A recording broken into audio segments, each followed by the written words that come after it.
Ecclésiastique, chapitre 39. Tout est différent pour celui qui médite de tout son cœur la loi du Très-Haut. Il étudie la sagesse de tous les anciens maîtres. Il occupe ses loisirs à réfléchir aux paroles des prophètes. Il conserve les histoires qu'on raconte sur les hommes célèbres. Il s'efforce de comprendre les difficultés des paroles de sagesse. Il cherche le sens caché des proverbes. Il passe son temps à percer les secrets des paroles de sagesse. Il peut ainsi rendre des services à des gens importants. On le remarque à côté des dirigeants. Il voyage dans les pays étrangers, car il a l'expérience de ce qui est bien et mal chez les humains. Dès le matin, avec ardeur, il se rend auprès du Seigneur, son Créateur. Il prie en présence du Très-Haut. Il ouvre seulement la bouche pour le prier et pour lui avouer ses péchés. Si le Seigneur, le grand Dieu, le veut, il sera rempli d'intelligence. Alors il pourra répandre lui aussi des paroles de sagesse. Dans sa prière, il remerciera le Seigneur. Il possédera une connaissance et un jugement droit. Il réfléchira sur les mystères du Seigneur. Il montrera l'éducation qu'il a reçue. Et il sera fier de la loi de l'Alliance entre le Seigneur et son peuple. Beaucoup vanteront son intelligence. Les gens ne l'oublieront jamais. Son souvenir ne disparaîtra pas. Son nom restera vivant pour toujours. Les peuples parleront de sa sagesse. L'assemblée chantera sa louange.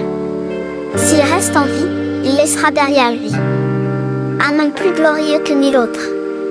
S'il meurt, il mourra satisfait. Quand je réfléchis, je suis rempli d'idées, et je ressemble à la lune quand elle est pleine. C'est pourquoi je veux encore parler. Écoutez-moi, jeunes gens fidèles. Grandissez comme le laurier rose. Plantez au bord de l'eau. Répandez une bonne odeur, comme l'encens. Fleurissez comme le lit. Et donnez votre parfum. Chantez ensemble un chant. Et remerciez le Seigneur pour tout ce qu'il a fait. Dites, Dieu est grand.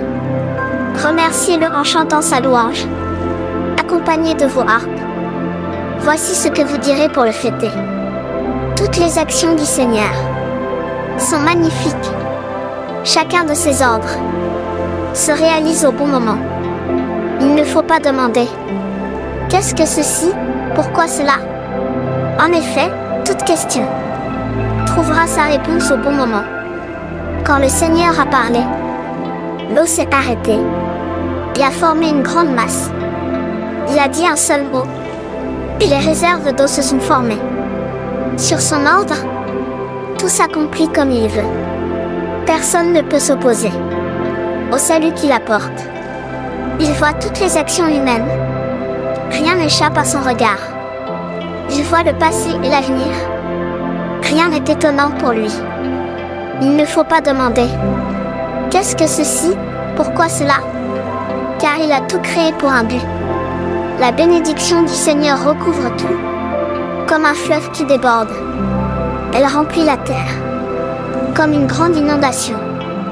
De même, les autres peuples recevront sa colère en partage, comme au temps où il a changé une région bien arrosée en un désert salé. Pour ceux qui sont fidèles au Seigneur, ses chemins sont droits, mais pour les gens qui ne respectent pas sa loi, ils sont pleins de difficultés.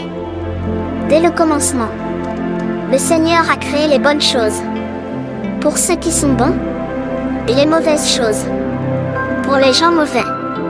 Pour vivre, les humains ont besoin avant tout d'eau, de feu, de fer et de sel, de farine de blé, de lait et de miel, de jus de raisin, d'huile et de vêtements.